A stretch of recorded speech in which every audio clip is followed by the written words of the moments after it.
Today is Friday, April 3rd, 2015, and this is Before the First Cup with Jules here on UCY.tv. Happy Friday! Yay! We made it. It was a very long week. It is currently 51 degrees and raining here in upstate New York, but yesterday I don't know what the actual temperature was that we broke, but it was in the 60s. It was absolutely wonderful. The warmest day that we've had since November, the news said, so that was quite a treat. And by 2 o'clock this afternoon, we are going back into the deep freeze. I guess there's a front coming through, going to start raining, and by tonight it'll be back down in the 20s again and snow through the weekend and at least Monday, I see. So not quite spring yet. It's trying real hard. As long as we don't get another foot or two, I think I'll be all right, though. A couple inches will melt by the next day.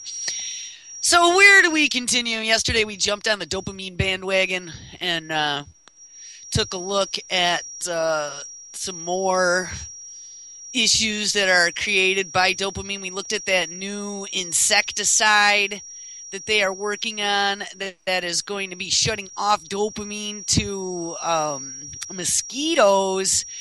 And it really, really got me as to how they said it'll kill the mosquitoes. So we started digging in deeper as to what dopamine does in the human body. Of course, they say it's going to be safe. We know how safe this shit is that they launch into the wild and then tell us about it 20 years later. So what I think I want to look at today, there actually were a couple stories that I've had on my shit that pisses me off page for quite a while that I have not gotten to yet. And this one was actually by Derek Burrows, and he comes on quite often on Nick's Anti-Media show. So I'm sure you guys have heard Derek if you ever listen to that. And he is quite a prolific writer as well. I think he also was a guest once or twice on Brandon's Truth on the Tracks as well. Anyway, this caught my attention. Heavy mobile device use may affect social behavior of children. And, you know, we have pretty much established that from every way but Tuesday already in looking at how mobile device use interacts with the brain and the chemicals it creates. So it's not surprising that it affects the social behavior of children. So let's just check this out here for a second. Study published in the Journal of American Academy of Pediatrics suggests that heavy use of mobile devices such as smartphones or iPads may affect a child's ability to learn self-control.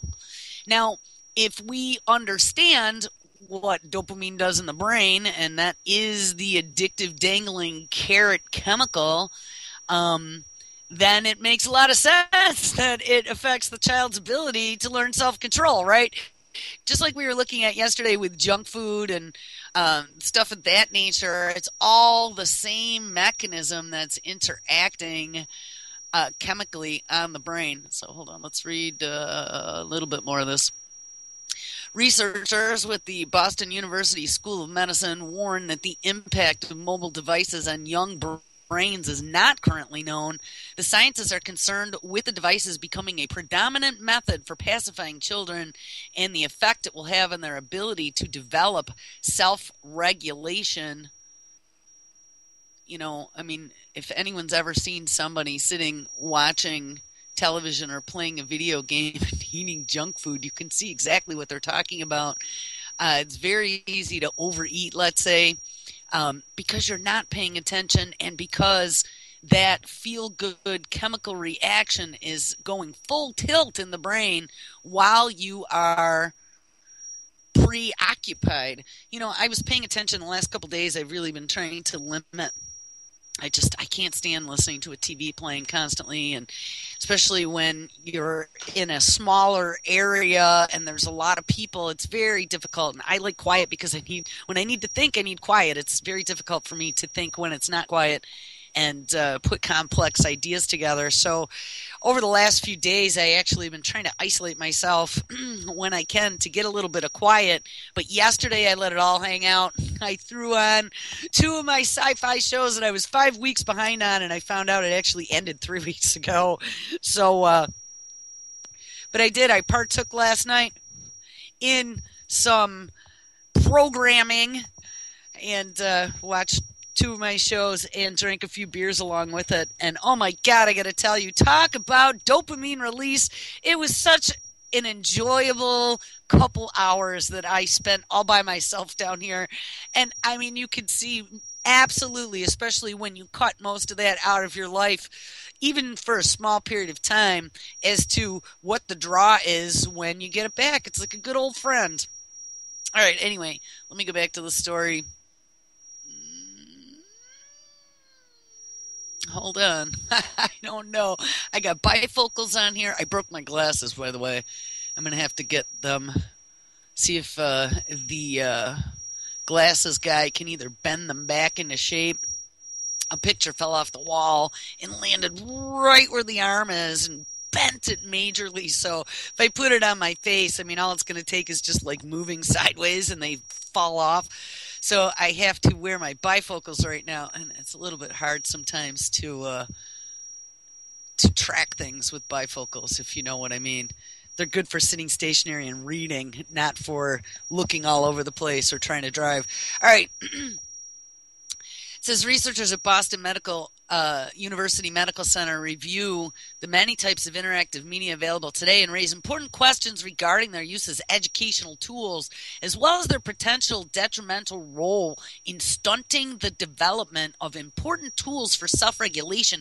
And you know, I brought that up before too in regards to kids in school, how they are taking a lot of the education and they're putting it into little applications for the kids to learn, as opposed to as opposed to the teacher teaching the class, right? They're doing like self-learning.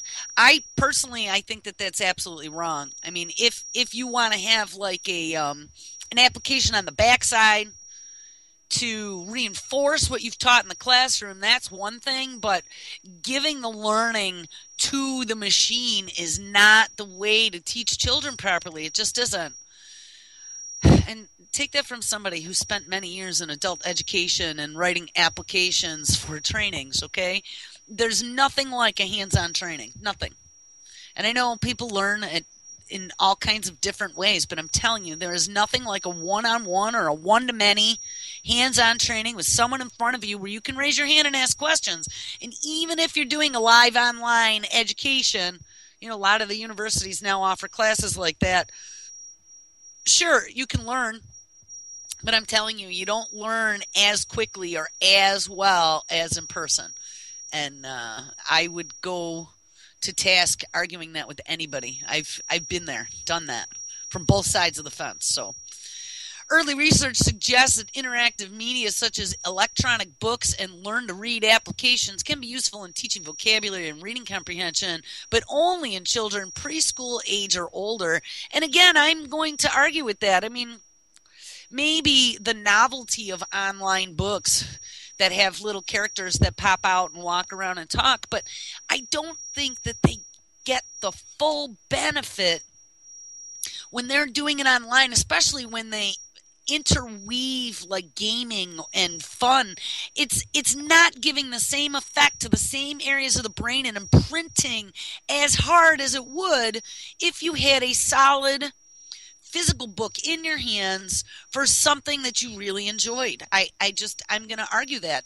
I don't think that replacing the old ways of learning is what we should be doing. Maybe supplementing slightly, maybe. I have to say, when CD-ROMs came out, I remember having the full CD-ROM encyclopedia. I don't even remember who put that out, but one of them did. And thinking to myself, oh my God, why did I hate history so much when I was growing up? Because I did. I hated history. It was so boring. It was just black and white and bleh. Didn't make any difference to me. And then as soon as I got this encyclopedia that you could see pictures and colors and all kinds of things happening, it was very exciting. So multimedia did help me find an interest in something I didn't have an interest in before. But I don't sit online. I mean, I read I guess, reading on the internet, but you have to be older. We're talking about children. When you're a child, you need that tactile sensation. You need that writing. When they have kids and they have them typing things like to learn their vocabulary words. And I'm telling you, when you take a piece of paper and a pen and you're doing like vocabulary and you don't know how to spell a word, write it down 5 times, because when it comes time for the test, you're going to be able to see that in your head. You're going to see exactly what you wrote down. If you never physically like touch those letters, at least for me, I know that I have a lot more difficult time trying to retrieve that spelling in my head if I did not physically write it down. Like the physicalness of putting pen to paper is what imprints it in the brain. Says, anyway, back to vocabulary and reading comprehension, the potential educational benefits for children under 2 years old is questioned as research on interactive media in this group is scant. And it is well known that infants and toddlers learn best through hands-on and face-to-face experiences. Exactly what I said, but I'm going to extend it even further than infants. I'm going to say at least until the kid has reached a level of kind of getting the way the world works. You know what I mean? Once the kid understands, I mean, we all did it that way, and I find the internet and being able to look things up electronically to be a great tool. But had I never had a book, had I never had a pen, I don't know about that. I think that it would make me feel very scattered. You're not grounded in things. All right, back to the story. So this commentary notes that while mobile device use by children can provide an educational benefit, the use of these devices to distract children during mundane tasks may be detrimental to the social emotional development of the child. And that is exactly what I was saying. It's a distraction. When they start putting these animations into books so the characters come alive, that is not helping them remember the comprehension of what the story was trying to say. It's like the news. It's like that distraction for you to go, look over there.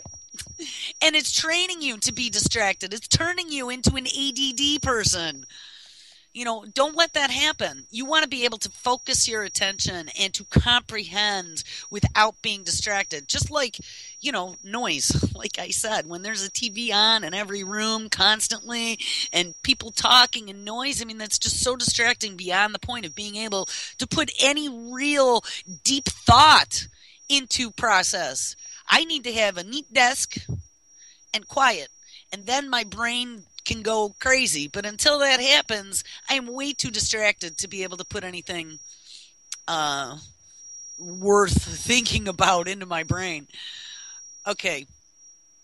It says the researchers asked, quote, if these devices become the predominant method to calm and distract young children, which they are, if you watch what parents do when kids are getting antsy or whatever, they stuff a cell phone in their face. Here, go play a game, kid. Back in our day, it used to be go play the pinball machine or whatever, but still, don't go sticking the cell phone into your kid's face. Play I Spy would be a good thing if you're on a road trip. I Spy was probably one of my favorite games as a kid when we were going on vacation or something and bored in the car. Anyway, researchers ask, if these devices become the predominant method to calm and distract young children, will they be able to develop their own internal mechanisms of self-regulation? Quote, it has been well studied that increased television time, and it refreshed right in the middle of the story. Hold on. It has been well studied that increased television time decreases a child's development of language and social skills. Mobile media use similarly replaces the amount of time spent engaging in direct human-to-human interactions, says Jenny Radesky, clinical, wow, there's like ads moving this, clinical instructor at the Developmental Behavior Pediatrics of Pediatrics at Boston University School of Medicine, and a former fellow in pediatrics at Boston Medical Center, she said in a statement. The author questions whether heavy device use during young childhood could interfere with the development of, what's empathy? Yes, we are creating psychopaths. Social and problem solving skills that are typically obtained by exploring unstructured play and interacting with peers. These devices may also replace the hands-on activity important for the development of sensory motor and visual motor skills, which are important for the learning and applications of math and science. And that's what we're seeing.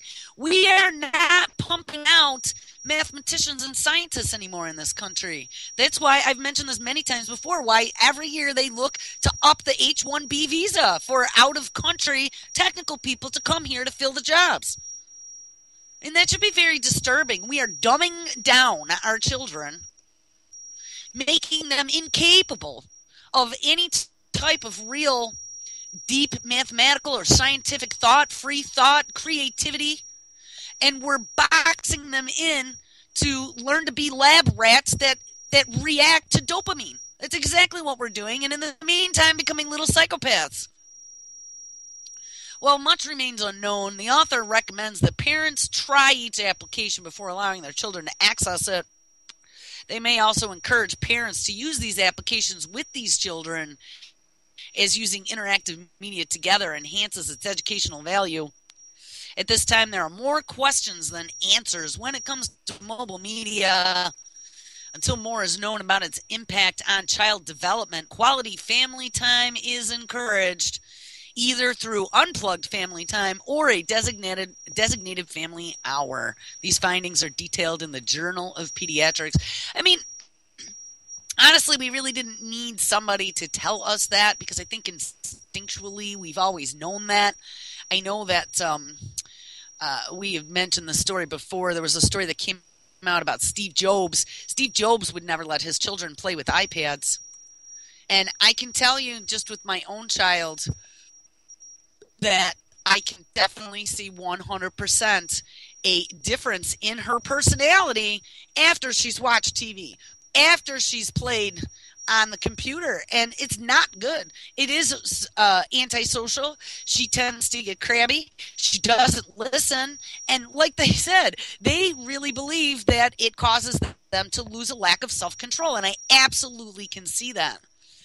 So anyway, I just thought to put the icing on the cake, I would do that story that's been sitting around for a while. One other thing I wanted to touch on, and this is something that we've talked about time and time again, and then I found a story on it, and it's been waiting for us to get to it, was chronic fatigue syndrome. You know, we've talked about GMOs and the poisons in our food, nanotechnology, and all the stuff that's been going on, and how it's really, I am positive that this is what is wreaking havoc on people's immune systems. And we dug into the microbiome and the gut bacteria and how that interacts with your body as well, and how it affects your immune system. Leaky gut syndrome, you know, if that gets disrupted, how glyphosate kills your gut bacteria. I was diagnosed with chronic fatigue syndrome back in the early 90s, and that was when all my problems started for the next 25 years. So here's something very interesting. At the time when chronic fatigue was happening, and it started also with the first soldiers that went into the Gulf War, and they were blaming a lot of that on that anthrax vaccine, where they were testing squalene as an adjuvant, was never approved until Obama declared a quote-unquote state of emergency with that bird or swine flu, whichever one it was. I think it was the bird flu, to allow all those untested vaccines to be fast-tracked into the United States with squalene. They had never acknowledged publicly that chronic fatigue syndrome was a real syndrome. They kind of used that term loosely and then said that they thought most of it was psychological. Well, I can tell you that it was not psychological. I mean, it was like I got run over by a truck, and that was the end of that. You had no energy. You couldn't do anything. Your thinking was cloudy. And then you started to get really sick, and just all these funky, weird problems, and people telling you you're dying of some crazy cancers because they don't know what's wrong with you. Well, anyway, new evidence proves that chronic fatigue really is a biological disorder. Nope. people who have it aren't just run down. Their immune systems are stuck in overdrive. And I'm going to tell you what the end result of that is, because I lived it, and I've met so many people now that have lived it. The end result of your immune system being stuck in overdrive for many, many, many years ends up being autoimmune disease. And then in the end, you collapse from I was going to say renal fatigue, but not renal fatigue, adrenal fatigue. It burns your body out because it is just keeping you in high gear all the time. After decades of searching, researchers have finally discovered distinct immune changes that occur during chronic fatigue syndrome, proving once and for all that it is more than just quote-unquote exhaustion or a psychological disorder. This is the first robust evidence that the illness, which can leave people bedridden for months at a time, is a biological disorder with distinct stages, and it means we'll also be able to diagnose it earlier than ever before. It'll be interesting to see what they say here. Just last month, the U.S. took a big step forward by classifying chronic fatigue as a disease and renaming it, quote, System Exertion Intolerance Disease, or SEID. Along with the name change, it also was given a strict set of symptoms that doctors could use to diagnose the disease. In other countries such as Australia and the UK, the condition is known medically as myalgic encephalomyelitis. But despite these clinical labels, scientists have struggled to find any signature biological changes associated with the disease that they could test for. So researchers from Columbia University's Mailman School of Public Health, Mailman School, decided to investigate. They analyzed the blood plasma of 298 patients with chronic fatigue and compared it to 348 healthy controls. And after adjusting for stress levels and known immune system influences such as age and sex, the team found specific patterns in 51 immune biomarkers that are associated with the disease. The results are published in Science Advances. Quote, we now have evidence confirming what millions of people with this disease already know, is that MECFS, so I guess that must be their acronym, is not psychological. The leader of the study, Maddie Horning, said in a press release, our results should accelerate the process of establishing the diagnosis after individuals fall ill, as well as discovery of new treatment strategies focusing on these early blood markers. Interestingly, they also found that there were unique patterns in patients who had the conditions for 3 years or less, which provides some insight into what causes the disease. These early patients had increased amounts of immune molecules called cytokines, in particular cytokines called interferon gammas, which spike after many viral infections, including Epstein-Barr. And that's very interesting because there was a big outbreak of Epstein-Barr at the University of Buffalo when I was there at the late 80s, early 90s. And as a matter of fact, there was that disease is actually very rare in the populace, and they had a one building where there were like 12 people diagnosed, and they were like, whoa, something's not quite right here. But it makes you wonder, where did that come from? And could it have been in a vaccination? Could it have been in our food? So let's see what they came up with. These results support the hypothesis that chronic fatigue is a result of a hit-and-run infection that has interrupted the immune system's ability to balance itself. Essentially, it seems that the immune system gets stuck in high gear. Now, where do we know where they're fucking around with the immune system and putting it into high gear? How about with adjuvants? Yes, I said it, adjuvants. When my cat ended up with cancer back in the 80s and his leg became part of the Cornell study when they amputated it, and his doctor had told me all about using the adjuvants in the 3 years rabies vaccine versus the 1 year rabies vaccine, and that adjuvant was the cause of the sarcoma because it messed with the immune system. That was my first hint. But the second hint was, after all those soldiers went to the first Gulf War and got this quote-unquote chronic fatigue syndrome, and then we find out that they've been testing the anthrax vaccine loaded with squalene on them that had not been approved for human use at the time, at least by the FDA. And in the same time period, I think I mentioned this a few weeks back, this is when I got my one and only ever flu shot. Was at the University of Buffalo, and they were giving them away for free, and I got sick right after that and was sick for the next 20 years with all these fucked up problems. And this is exactly what happened. My immune system went absolutely haywire. That's what adjuvants do. Adjuvants irritate the immune system so they get a marked response. That's what they're doing right now with these new quote unquote vaccines, where they're using this RNAi to be able to go in. I mean, RNAi is interference, so they can flip on and turn off different things in the DNA. But one of the things that they can do with that is then kick certain parts of your immune system into high gear. This is dangerous, slippery slope, just like all the stuff we talk about. It appears that the ME/CFS patients are flush with cytokines until around the 3-year mark, at which point the immune system shows evidence of exhaustion and cytokine levels drop, said Horning in the release. Early diagnosis may provide an opportunity for treatment that likely differ from those that would be appropriate for later phases of the illness.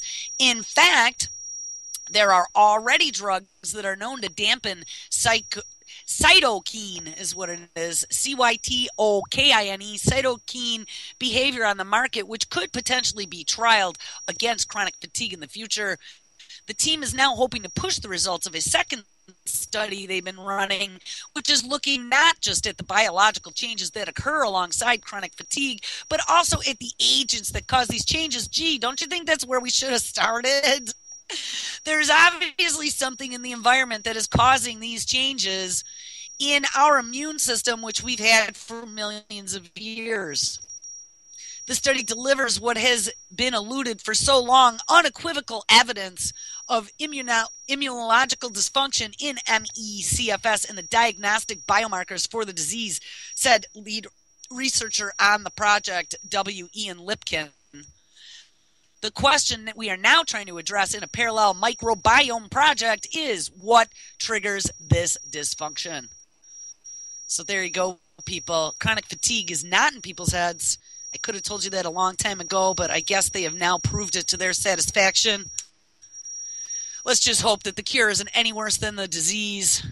What they should be doing is trying to figure out what it is in our environment that is damaging our biological systems. All right. So let's close that story. So where do we go from here? Hold on. I had a story about Johns Hopkins.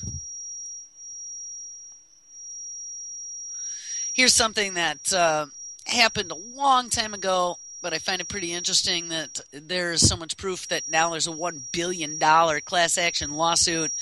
You know, don't think that your government is thinking about you and your best interest when they are using the grand petri dish that is called planet Earth as opposed to a laboratory.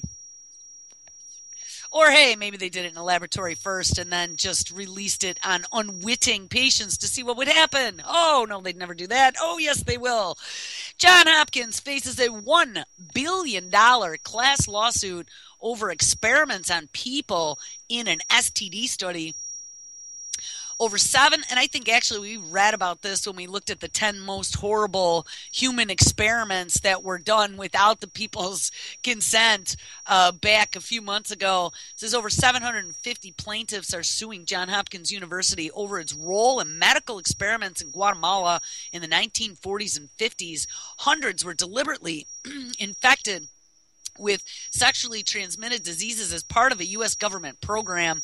The lawsuit in Baltimore seeks $1 billion in damages for individuals, spouses, and children of the victims who were infected with diseases, including syphilis and gonorrhea.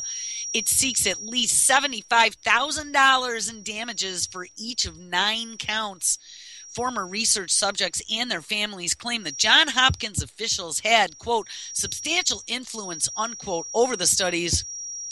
and we're involved in masterminding the experiments. And I'm going to tell you what, we've seen John Hopkins is right smack dab in the middle of the Brain Project, and they have that massive database of all the children's brains. And don't think that there isn't lots of DARPA money that's being sprinkled there. They're right in the center of the government hive there. You got your NSA headquarters and all kinds of government offices. John Hopkins has been in the know for a long time. It says the plaintiffs also feature the estates and families of 124 people who died from complications of the diseases that they contracted through the hazardous experiments. While an attorney for the university calls the suit baseless, officials from the institution describe the experiments as, quote, deplorable and unconscionable, while arguing that they didn't, quote, initiate, pay for, direct, or conduct the Guatemala studies. For more than half a century since the time of the Guatemala study, scholars, ethicists, and clinicians have worked with government officials to establish rigorous ethical standards for human research. Yeah, we know how that goes. John Hopkins welcomed bioethical inquiry into the U.S. government's Guatemala study and its legacy, Kim Hope, the university spokesman, said in an email, according to the Baltimore Sun. This lawsuit, however, is an attempt by the plaintiff's counsel to exploit a historic tragedy for monetary gain, he added. What? Excuse me? To exploit a historic tragedy?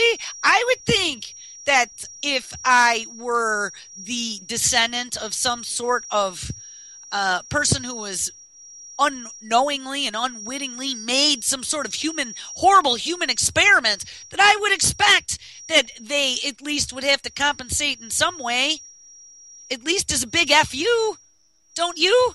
Why should these bastards be allowed to get away with this scot-free like it didn't mean anything?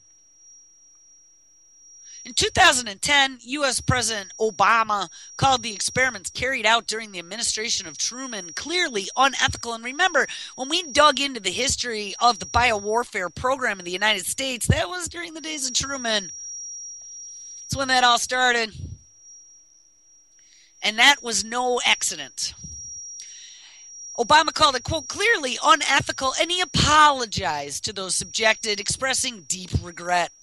In 2011, the victims sued 8 U.S. government officials over the study. A federal judge dismissed the case, however, saying that the government could not be held liable for actions committed in another country. It couldn't, even when it was the government that was doing the horrible actions.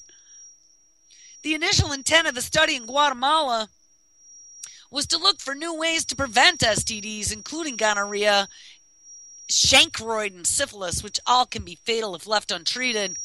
The first experiments involved infecting prostitutes with gonorrhea or syphilis and then allowing them to have unprotected sex with soldiers or prison inmates. When a few of these men became infected, the research approach changed to direct inoculations of soldiers, prisoners, and mental patients. About 1,500 study subjects were involved, and although institutional officials were aware of the study, the subjects were not informed of the purpose of the study and did not provide consent. And that's the key. Ding, ding, ding. The ethical violations included use of study subjects who were members of highly vulnerable populations, research without consent, and deception in conducting experiments. And according to the U.S. Department of Health and Human Services, and these are the guys that are working on the Brain Project, correspondence between the investigators indicates that they and their superiors recognize the unethical nature of the research studies. And guys, don't think that that isn't going on now. Maybe today it's not syphilis. Today it's nanobots.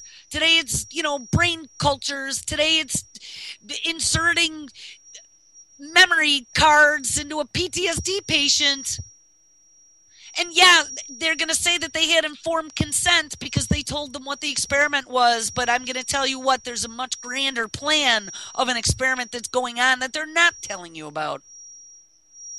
This study on the syphilis gonorrhea patients was halted in 1948 when rumors about dodgy experiments began spreading. The unethical study was funded by a grant from the U.S. National Institutes of Health. Oh my God, and that is who is funding all the Brain Project. It's a grant from the U.S. National Institute of Health to the Pan American Sanitary Bureau, which became the Pan American Health Organization, to several Guatemalan government ministries. Apparently, the study had never been published.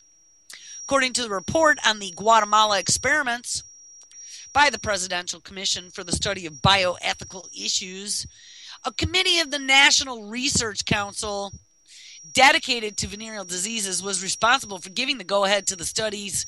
Dr. Joseph Moore from Johns Hopkins University chaired the 1946 study section that approved the Guatemalan research. The experiments in Guatemala starkly revealed that, despite awareness on the part of the government officials and independent medical experts of then existing basic ethical standards to protect against using individuals as a mere means to serve scientific and government ends, those standards were violated, the report stated. The Guatemala experiments have called to mind the notorious Tuskegee syphilis experiment, that's what I was thinking of, conducted between 1932 and 1972 by the U.S. Public Health Service to study the progression of untreated syphilis in black men in rural Alabama who were told that they were receiving free health care from the government as a treatment from bad blood. And, you know, if anything, if we've learned anything, take a look at the VA. Take a look at how much the VA is helping these soldiers after they've exposed them to all of these unknown medical experiments, and then let them come here to tell them that there's nothing wrong with them as they're sitting on a list and dying. Be very afraid that our healthcare system in the United States is being transitioned to some sort of government-run healthcare program. So when you go there and you tell them that you're sick from eating the GMO nanotech foods, they're going to tell you that you have a mental disorder and give you medication as per the new ruling. None of the men infected was informed that they had the disease, and this was the Tuskegee experiment, nor was anyone ever treated for it with penicillin when it became proven as an effective treatment in syphilis. So there you go. I mean, if there was ever anything that provided proof, I hope they sue the pants off of Johns Hopkins University, and I hope they get money from the feds also. All right, we got about 20 minutes left to the show. I know I promised open phones all week. If somebody wants to call in now, this would be a great time if you want to. I've hacked through most of the stories that I had this morning that I wanted to talk about, and we could talk about anything that you fancy. The number here is 718-717-8296. And you could join me if you're out there, Doc. I know you've been trying to call in all week, so now would be the time I have unforwarded the phones. And if not, I will continue. But I have one last story, actually, about the cat toxoplasmas taking over your brain. If nobody wants to call, we can look at that. Okie dokie. I know it takes a second for my voice to get out to Chatland. Yes, these ethicists who are devoid of ethics, thank you, Jane, and that is exactly the problem right now. Don't think that there are a lot of ethics that are going on right now, because these people are doing things that could potentially not only end biology as we know it, but I mean, go back to even the Large Hadron Collider. Where's the ethics in that? Oh, and somebody is calling. Where's the ethics in the Large Hadron Collider without a vote from anyone? That we literally could accidentally destroy the planet. All right, let's answer the phone. Hello, good morning. Who's calling in? Good morning, this is Michael. Michael, good morning. How are you? I have issues about the bank. Oh, go for it. Asian Infrastructure Investment Bank. Ah, where's that? It's China, and it's China's alternate to the World Bank and the IMF. Yes. And I believe that this is something that's probably outshines the nanotech right now, just in the fact that it's more relevant to us, because, I mean, not that nanotech isn't relevant, but nanotech isn't for us because we're going to be nice and broke by that time that it becomes ready to use.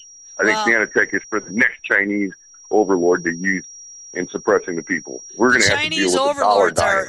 Chinese overlords are working on nanotech too. So yeah. Yeah.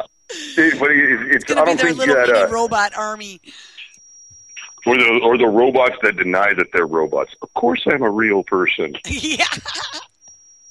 So is there anything new? I didn't see anything last night, though. I was distracting myself with a dangling carrot of 2 episodes of my sci-fi show that my sister got me hooked on. The latest news that I've seen is that the United States will not be allowed into AIIB. Wow. And by charter, they're not going to be allowed into the AIIB. And pretty much every other nation in the world has joined it. So the UK has joined it, Canada has joined it, Australia has joined it, New Zealand's, I guess, in the middle of signing papers right now. The big money has joined it, and it's going to be their big money against our big money. That's interesting. Yeah, I did not see, actually, I have to go to my other page where I had all that news posted, but I did not see Canada ink it. It's interesting they're allowing Canada, but not us. Well, Canada is part of the Queensland. That is true. And the Queen's already acquiesced to the Chinese bank. So what do you think is going to happen? So the Chinese bank, we have this Chinese International Monetary Fund. That when is it set to go live? Did you say September? I believe it goes live September 1st. Mm-hmm. And what I see is, let's say in the future, let's pick a country like Guatemala, and Guatemala needs to put in a sewer system, and they need $3 billion or $3 trillion or whatever it is. And then Guatemala's in the position where they can't pay it back, so the IMF is going to say, well, you can't pay us our debt, so we're going to take all your oil or all your timber or all your tongue nut industry or, whatever it is that your maize, whatever it is that you guys export, we're going to take that. And I think that the China Investment Bank, I don't believe, will do that the same way that we do it right up front. I mean, in the end, they'll end up doing the same thing. Well, though, in Africa, that's what they've been doing. The Chinese have been working for quite a number of years on the east coast of Africa, where they pretty much, and I don't remember which country it was, but it's right on the east coast. They built them an entire armed services and lent them the money, and then they couldn't pay the loans. And so the Chinese are running it all for them. Yeah. But the Chinese also build infrastructure when they go in. They may say that we're going to take your oil and we're going to build these highways and hospitals and all that, but it's there for the people to use. And when we go in, we just take it and give it to us. We're going to find Bin Laden in your backyard and set up a puppet government. The Chinese go in, they build infrastructure and buildings, and then they stay. Well, the most recent example of the puppet government in Africa would be like South Sudan, right? Right. South Sudan was just Sudan, and then the United States and Israel goes in and says, hey, we kind of need your oil, and go ahead and split your country up.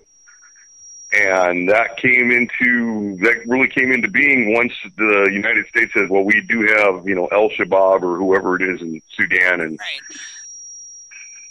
And we need to take them out. So we do, because, think of the children. Yes. Seriously, think of the children. That is true. I see here a story from the 31st in ABC. It's saying that Japan is not planning on joining the China-led Asian Infrastructure Investment Bank, and that is no big surprise to me since Japan is our girlfriend pretty much. They do what we tell them they're our number one consort. Yeah, they are our number one consort. Yeah, they do what we tell them to do. Though, very interestingly enough, Japan, for the first time in hundreds of years, well, maybe not hundreds of years, maybe a generation, has just totally beefed up their war infrastructure. Well, yeah, since World War II, because after World War II, they were kind of turned into, basically a vassal state. They could defend themselves, but not really defend themselves.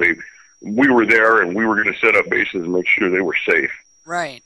Actually, I thought I posted. But when it comes to Japan, their economy's dead. They're like Fukushima they're the Walking killed Dead. it. Right. Fukushima They're the killed Walking it. Dead. Yeah, and And Hillary Clinton came out and said when Fukushima happened that we cannot allow people to pass false rumors because Japan's economy is our most important economy.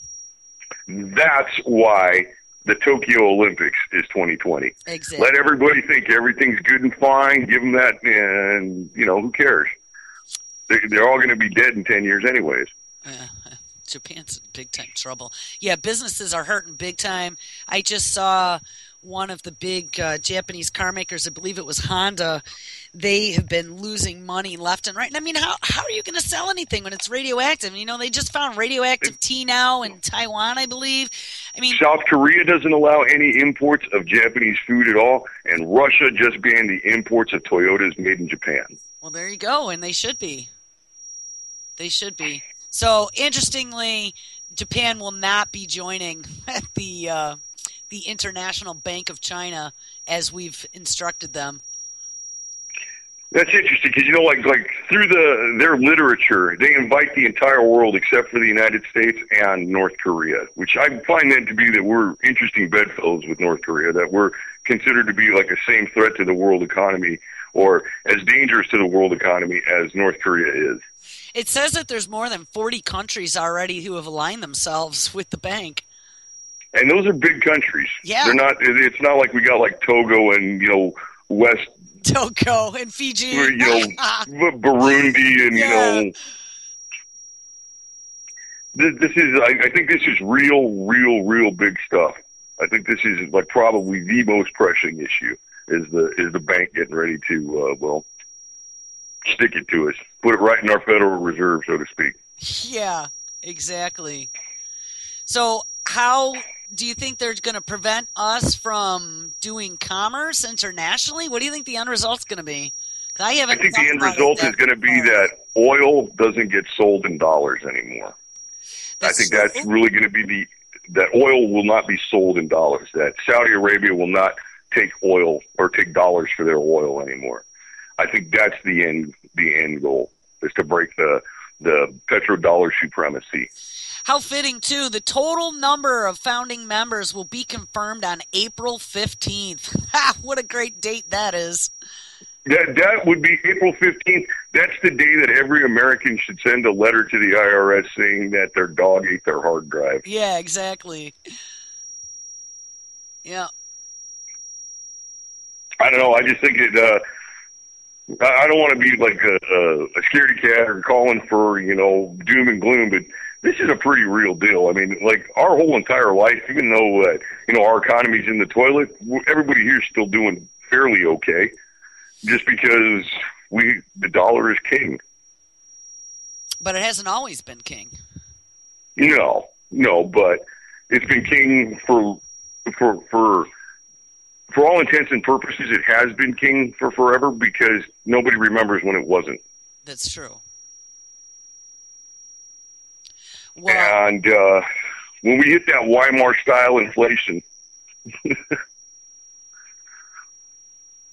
what, the $32 loaves of bread? Is that what you're talking about? Well, yeah, $32 loaf of bread on Monday, and by Friday it's $68.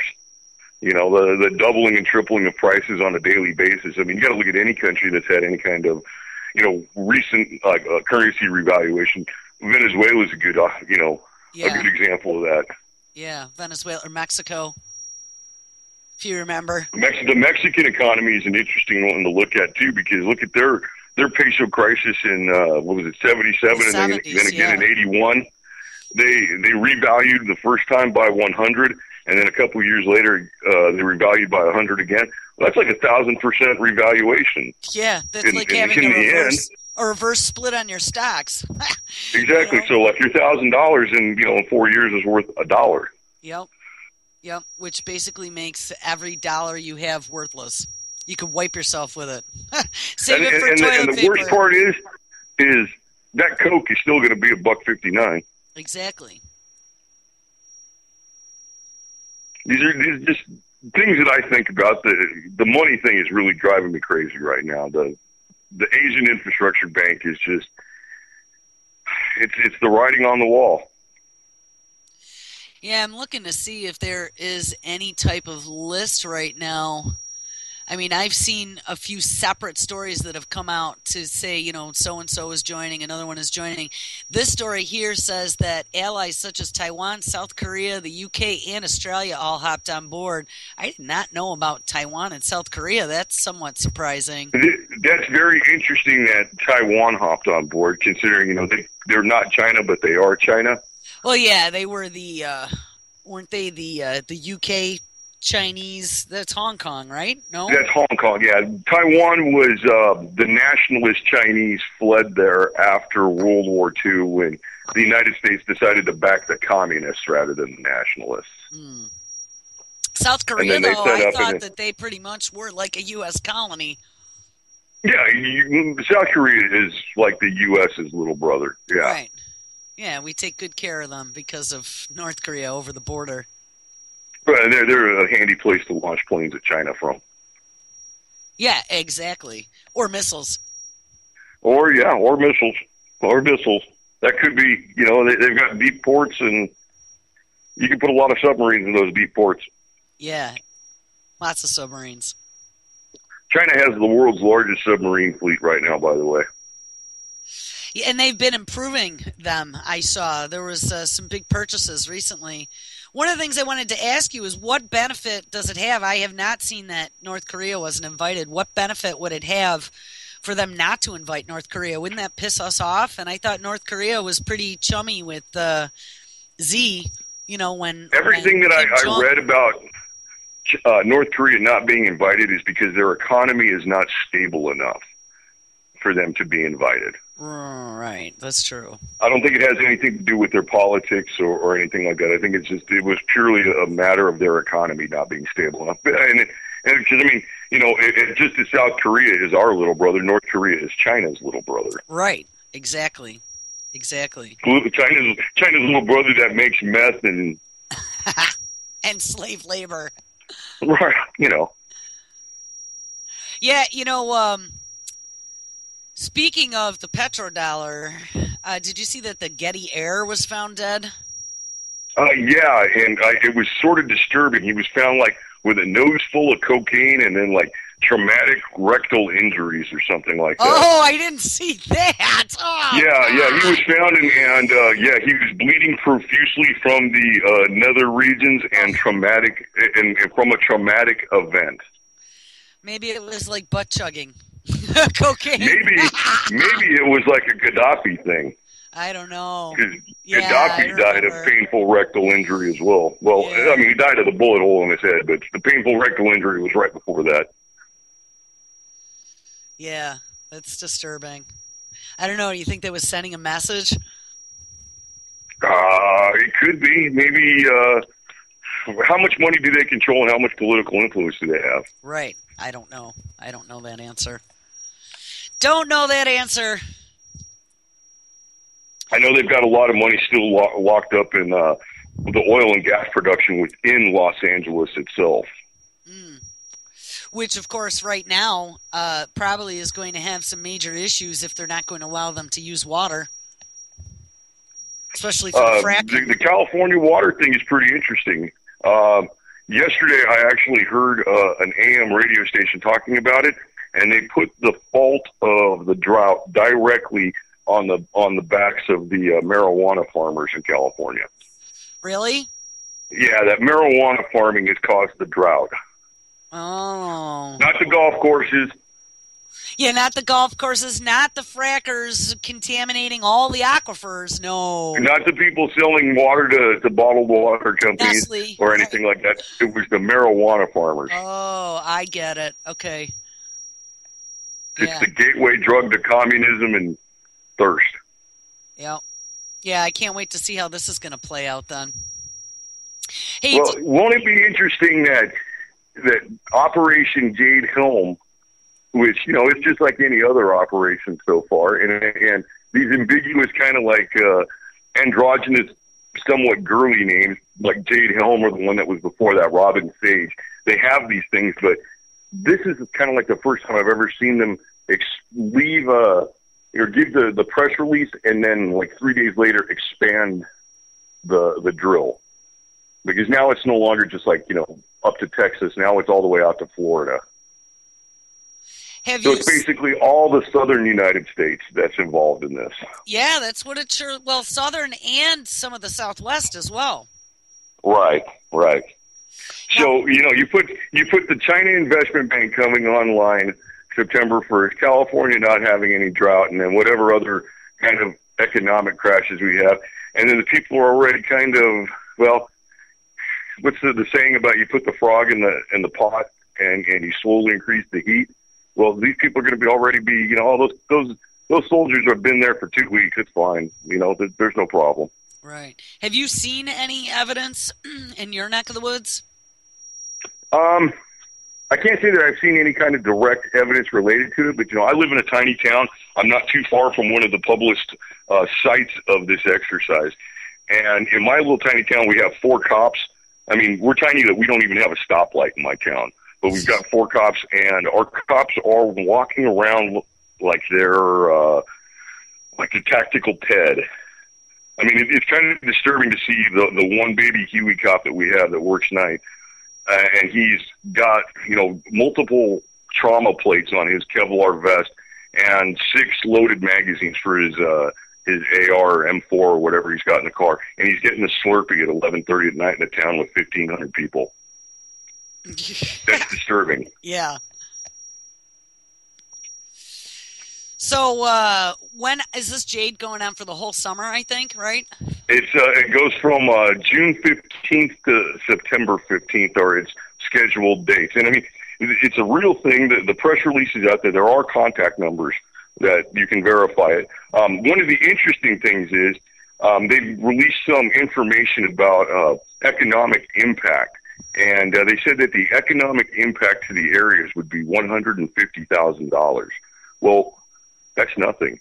For 2 months, $150,000 for a military exercise is really nothing. Because if you were to break that down, that comes out to be like $2,500 a day. And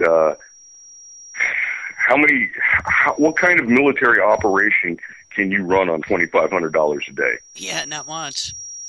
And I mean, like, even if you're just going to feed them, if you've got 2,500 people and you've got to feed them at $2,500 a day, everybody gets what, 2 gas station burritos, or you get a burrito and a corn dog? If that. Have a glass of water. Yeah. Drink out of the hose, sir. Michael, I hate to do this, but guess what? We're down to the last 10 seconds of the show. Thank you for having me. Love it. Yeah, thanks for calling in. All right, guys, everyone have an awesome Friday. Make sure you stick around tonight. Make sure you come visit this weekend. There's all kinds of new shows up. Enjoy the spring. Thanks for calling, Michael. Thanks for listening, everybody. Take care.